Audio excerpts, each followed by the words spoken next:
Hey YouTube, this is Steve from Average Joe's Fantasy Football. We've got your Week 4 wide receiver start and sit video to help you guys out with Week 4. Again, this is going to always be based off of full PPR or half PPR. If it is a standard league, hit me up in the comments down below. So let's jump right into it.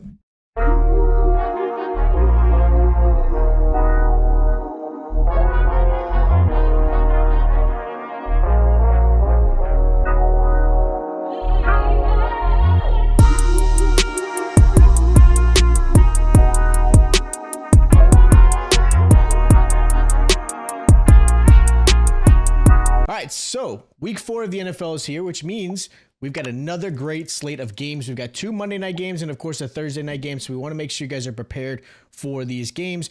There have been injuries obviously across the league. So hopefully this video helps you guys kind of get the right players in your lineup and maybe some players that should be on your bench. Now these are your obvious starts at the wide receiver position. I don't have the biggest list like I used to at the beginning of the season because unfortunately some players are not standing out. Some players are obviously hurt. So again, this is where I'm at right now with the obvious starts. Now, the first wide receiver I recommend starting this week is going to be DK Metcalf versus the Lions. Lions allow a receiving touchdown per game with over 200 yards to receivers alone as well. DK comes into a very good matchup where both offenses should keep the passing attack going. You're also going to have a pretty decent game out of JSN. So I think, Jackson Smith and Jigba is a good one as well. But I like Metcalf just a little bit more this week. Metcalf has seen 20 targets in the last 2 games and has had over 100 yards in each of those last 2 weeks. So again, really good start for DK Metcalf. He should be in your lineup without question and has a really good matchup this week. Another receiver I like this week is going to be DJ Moore versus the Rams. Now, Moore hasn't had the start we had hoped, especially with the talent of Caleb Williams as his quarterback. But DJ Moore has seen an average of 9 targets per game, and as of right now, seems to be Caleb Williams' favorite target at the moment. Now, Roman Dunze is starting to become a favorite target, and I do think Roman Dunze is worth a start this week as well. I think it's a great matchup. Rams have struggled allowing almost 200 yards per game to receivers and also 2 touchdowns per game. So at least 1 receiver is going to score, maybe 2 receivers score in the game. And with the Bears struggling to run very well, Caleb will have to throw, and I think Moore is going to be the beneficiary of it. I really like him this week. Another receiver I like this week is going to be George Pickens versus the Colts. Pickens has not played well so far this season. A lot is based off the offensive scheme. Obviously, Fields getting adjusted really to the offense and obviously getting that connection between him and George Pickens. Now this week, Pickens has a chance to finally break the top wide receiver 15 mark this week. Colts have allowed over 100 yards in 2 of the last 3 games and also have allowed 4 receiving touchdowns so far this season. So this is a good game for Pickens as far as turning it around and having some success. Is it possible he has a bad game again? Sure, absolutely. It's definitely there, but I do like him this week. Now, the first receiver I'm going to sit this week is going to be Garrett Wilson versus the Broncos. I feel I've mentioned Garrett Wilson probably as a sit way too often this season. Obviously, a lot of people were very high on him coming into the season. He was drafted either late first round or early second round. And I understand, obviously, with Aaron Rodgers being the quarterback, there's a lot of talent in Garrett Wilson, but I had some hesitation. And so far, this season, Wilson is wide receiver 30 and only averaging 12 points a game. Lazard, his teammate, who obviously has a great connection with Aaron Rodgers, has had more success this season so far.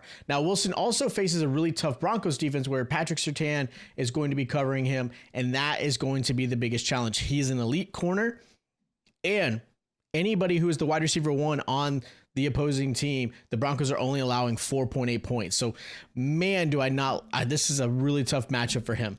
Do I want to see him succeed? Absolutely, because he's getting plenty of targets, but he's just getting covered by the best cornerback, and unfortunately, he just hasn't been there. Another receiver I'm not in love with this week is going to be a big name, Tyreek Hill. He's going against the Titans this week. Now, you could also mention Jalen Waddle as well, but I'm afraid to start either receiver this week. Skylar left the game, and right now, uncertainty will be who's going to be the quarterback. There's rumors of Huntley being the quarterback, but nobody really knows. On top of that, the Titans have actually been great against wide receivers. They've not allowed more than 67 yards, period, to the wide receiver 1 and only allowing 10 points per game. As much of a talent as Tyreek Hill is, I think a lot has to give credit to Tua. I think so many people thought anybody could go in there and have the great success that Tua had. And unfortunately, it's starting to show that is not true. So unfortunately, I do not like Tyreek Hill this week. Or again, you can also sit Jalen Waddle. Now, the last receiver I'm going to sit this week is going to be Zay Flowers versus the Bills. Buffalo has been great against the wide receiver. Only allowing 7.9 points to the wide receiver one on the team and no more than 79 yards to a receiver so far this season. Flowers is obviously the primary weapon for Lamar Jackson. And Buffalo is obviously going to make sure to focus in on him. With that said, because obviously there's been issues with injuries to the linebacking core and things like that, I think where Baltimore, if they're going to have any type of success, is going to be running the ball, which means I think Zay Flowers may be affected. On top of that, I do think this is going to be a Mark Andrews game where he has some success because I do think Zay Flowers is going to get covered. I could even see where Likely has some success as well, but Zay Flowers, I'm a little bit hesitant. Now, my sleepers for the week is actually going to be Amari Cooper versus the Raiders, and then Deontay Johnson versus the Bengals. I think having Andy Dalton is going to be big for Deontay Johnson, and I think the Raiders, just because their defense has not played well, they're not great against the pass, I think Amari Cooper has some success this week as well. So that is my start, sit, and sleepers for week 4 of the NFL. Again, if you guys have questions for your lineup, hit me up in the comments down below. Let me know how your team is doing, obviously, every week. I'd love to see how you guys have been doing. Hopefully, my advice has been able to help you guys have some success. And, of course, if you haven't already, make sure you guys are subscribed to the channel. Hit that like button, and I'll catch you guys next time.